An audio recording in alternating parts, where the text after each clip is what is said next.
Hi hello ನಮಸ್ಕಾರ. ನಾನು ನಿಮ್ಮ Yashu Gowda. Welcome back to my YouTube channel. ಎಲ್ಲರೂ ಹೇಗಿದ್ದೀರಾ? ಚೆನ್ನಾಗಿದ್ದೀರಾ ಅಂತ ಭಾವಿಸ್ತೀನಿ. ಸೊ ಇವತ್ತು ನಾನು ನಿಮಗೆ ವಾಂಗಿಬಾತ್ ರೆಸಿಪಿನ ಹೇಳ್ಕೊಡ್ತಿದ್ದೀನಿ. ಇದು ಲಂಚ್ ಬಾಕ್ಸ್ ರೆಸಿಪಿಗೂ ಚೆನ್ನಾಗಿರುತ್ತೆ, ಬ್ರೇಕ್ಫಾಸ್ಟ್ ರೆಸಿಪಿಗೂ ಚೆನ್ನಾಗಿರುತ್ತೆ. ಇದು ಎಲ್ಲರೂ ಗೊಜ್ಜು ಮಾಡಿಬಿಟ್ಟು ಸಪ್ರೇಟ್ ಅನ್ನ ಮಾಡ್ಕೊಂಡು ಕಲಿಸ್ಕೊಂಡು ಮಾಡ್ಕೊಂಡಿದ್ದೀರಾ. ಬಟ್ ಈ ರೀತಿ ಒಂದೇ ಒಂದು ಸತಿ ಕುಕ್ಕರಲ್ಲಿ ಒನ್ ಪಾಟ್ ರೆಸಿಪಿ ಥರ ಮಾಡಿ ನೋಡಿ, ಸಕ್ಕತ್ತಾಗಿರುತ್ತೆ. ಮಿಸ್ ಮಾಡದೆ ಒಂದೇ ಒಂದು ಸತಿ ಟ್ರೈ ಮಾಡಿ. ಹೇಗೆ ಮಾಡೋದಂತ ಹೇಳ್ತೀನಿ ಬನ್ನಿ. ಕುಕ್ಕರಿಗೆ ಮೊದಲಿಗೆ ಒಂದು 3-4 ಸ್ಪೂನಷ್ಟು ಎಣ್ಣೆ ಹಾಕ್ಕೊಳ್ಳಿ. ಎಣ್ಣೆ ಹಾಕ್ಕೊಂಡಷ್ಟು ಟೇಸ್ಟಿಯಾಗಿರುತ್ತೆ, ಅನ್ನ ಉಡುಬುಡಿಯಾಗಿ ಬರುತ್ತೆ. ಅದಕ್ಕೋಸ್ಕರ ಅದಾದಮೇಲೆ ಇದಕ್ಕೆ ಸಾಸಿವೆ, ಜೀರಿಗೆ, ಬ್ಯಾಡಗೆ ಮೆಣಸಿನ್ಕಾಯಿ ಒಂದೆರಡು, ಅದಾದಮೇಲೆ ಒಂದು ದೊಡ್ಡ ಈರುಳ್ಳಿ ಉದ್ದುದ್ದ ಕಟ್ ಮಾಡಿಕೊಂಡು ಅದನ್ನು ಕೂಡ ಹಾಕ್ಕೊಂಡ್ಬಿಟ್ಟು ಇದನ್ನು ಚೆನ್ನಾಗಿ ಫ್ರೈ ಮಾಡ್ಕೊಳ್ಳಿ.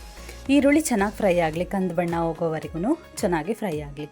ಇವಾಗ ಉದ್ದ ಬದನೆಕಾಯಿ ಇರುತ್ತಲ್ಲ, ಮಾಮೂಲಿ ವಾಂಗಿಬಾತ್ಗೆ ಯೂಸ್ ಮಾಡ್ತೀವಲ್ಲ, ಅಂಥ ಬದನೆಕಾಯಿನ ಆ್ಯಸ್ ಯೂಶ್ವಲ್ ನೀಟಾಗಿ ಕಟ್ ಮಾಡಿಕೊಂಡು ವಾಶ್ ಮಾಡಿಕೊಂಡು ಚೆನ್ನಾಗಿ ಫ್ರೈ ಮಾಡ್ಕೊಳ್ಳಿ. ಅದಾದಮೇಲೆ ಇದಕ್ಕೆ ಹಸಿ ಬಟಾಣಿ ಹಾಕಿದಷ್ಟು ಚೆನ್ನಾಗಿರುತ್ತೆ. ಅದಕ್ಕೋಸ್ಕರ ಅದಾದಮೇಲೆ ಒಂದು ಟೊಮೆಟೊ ಹಾಕ್ಕೊಂಡು ಚೆನ್ನಾಗಿ ಫ್ರೈ ಮಾಡ್ಕೊಳ್ಳಿ. ಫ್ರೈ ಮಾಡ್ಕೊಂಬಿಟ್ಟು ಇದಕ್ಕೆ ಉಪ್ಪು, ಅದಾದಮೇಲೆ 1 ಸ್ಪೂನಷ್ಟು ಅರಿಶಿನ ಪುಡಿ, ಇಷ್ಟನ್ನು ಕೂಡ ಹಾಕ್ಕೊಂಡು ಚೆನ್ನಾಗಿ ಮಿಕ್ಸ್ ಮಾಡ್ಕೊಳ್ಳಿ.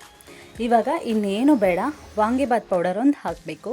ಅದು ಜಾಸ್ತಿನೂ ಹಾಕಬಾರ್ದು. ಒಂದು ಪ್ಯಾಕೆಟಲ್ಲಿ ಅರ್ಧ ಪ್ಯಾಕೆಟ್ ಹಾಕಬೇಕು. ಅಂದರೆ ನಾವಿವಾಗ 1 ಪಾವ್ ಅಕ್ಕಿ ಮಾಡ್ತಾಯಿದ್ದೀವಿ ಅಂದರೆ 2 ಸ್ಪೂನು ಸಾಕು. 2 ಪಾವ್ ಮಾಡ್ತೀವಿ ಅಂದರೆ 4 ಸ್ಪೂನ್ ಸಾಕು. ಅದಾದಮೇಲೆ ಎಲ್ಲನೂ ಚೆನ್ನಾಗಿ ಮಿಕ್ಸ್ ಆದಮೇಲೆ ಹುಣಸೆ ರಸನ ಹಾಕ್ಕೊಂಡು ಚೆನ್ನಾಗಿ ಮಿಕ್ಸ್ ಮಾಡ್ಕೊಳ್ಳಿ. ಒಂದು 5 ನಿಮಿಷ ಬಾಡಿಸ್ಕೊಳ್ಳಿ, ಹಸಿ ವಾಸನೆ ಎಲ್ಲ ಹೋಗಲಿ. ಅದಾದಮೇಲೆ ಕಾಯಿ ತುರಿ ಹಾಕ್ಕೊಂಡು ಚೆನ್ನಾಗಿ ಮಿಕ್ಸ್ ಮಾಡ್ಕೊಂಬಿಟ್ಟು, ಇಲ್ಲಿ 1 ಪಾವ್ ಅಕ್ಕಿಗೆ ನಾನಿಲ್ಲಿ 2 ಗ್ಲಾಸಷ್ಟು ನೀರನ್ನ ಹಾಕ್ಕೊತಾ ಇದ್ದೀನಿ. ಸೊ 2 ಗ್ಲಾಸಷ್ಟು ನೀರನ್ನ ಹಾಕ್ಕೊಂಡ್ಬಿಟ್ಟು ಚೆನ್ನಾಗಿ ಮಿಕ್ಸ್ ಮಾಡ್ಕೊಳ್ಳಿ. ಇವಾಗ ತೊಳೆದಿಟ್ಕೊಂಡಿರೋಂಥ ಅಕ್ಕಿನ ಹಾಕ್ಕೊಂಡ್ಬಿಟ್ಟು ಚೆನ್ನಾಗಿ ಮಿಕ್ಸ್ ಮಾಡಿ, ಉಪ್ಪು ಸಪ್ಪೆ ಒಂದು ಸತಿ ನೋಡ್ಕೊಳ್ಳಿ, ಉಪ್ಪು ಸಪ್ಪೆ ಕರೆಕ್ಟಾಗಿದೆಯಾ ಏನು ಅಂತ. ಅದಾದಮೇಲೆ ಕೊತ್ತಂಬರಿ ಸೊಪ್ಪನ್ನ ಮೇಲೆ ಉದುರಿಸ್ಕೊಂಡ್ಬಿಟ್ಟು ಲಿಡ್ ಕ್ಲೋಸ್ ಮಾಡಿಬಿಟ್ಟು, ಕರೆಕ್ಟಾಗಿ ನಾವು ಪಲಾವ್ಗೆಲ್ಲ ಎಷ್ಟು ವಿಜಿಲ್ ಹೊಡಿಸ್ತೀವಿ, ಕೆಲವ್ರು 2, ಕೆಲವ್ರು 3, ನಾನು 3 ವಿಜಿಲ್ ಹೊಡಿಸ್ಕೊಂಡೆ. ಆದ್ರೂ ಕೂಡ ತುಂಬ ಉಡುಬುಡಿಯಾಗಿ ಸಕ್ಕತ್ತಾಗಿ ಬಂದಿದ್ದು. ನೀವೇ ನೋಡ್ತಿದ್ದೀರಲ್ಲ ಎಷ್ಟು ಚೆನ್ನಾಗಿದೆ ಅಂತ. ನಿಜವಾಗ್ಲೂ ಸೂಪರಾಗಿರುತ್ತೆ ಈ ರೆಸಿಪಿ. ಮಿಸ್ ಮಾಡದೆ ಒಂದೇ ಒಂದು ಸತಿ ಟ್ರೈ ಮಾಡಿ, ಓಕೆನಾ?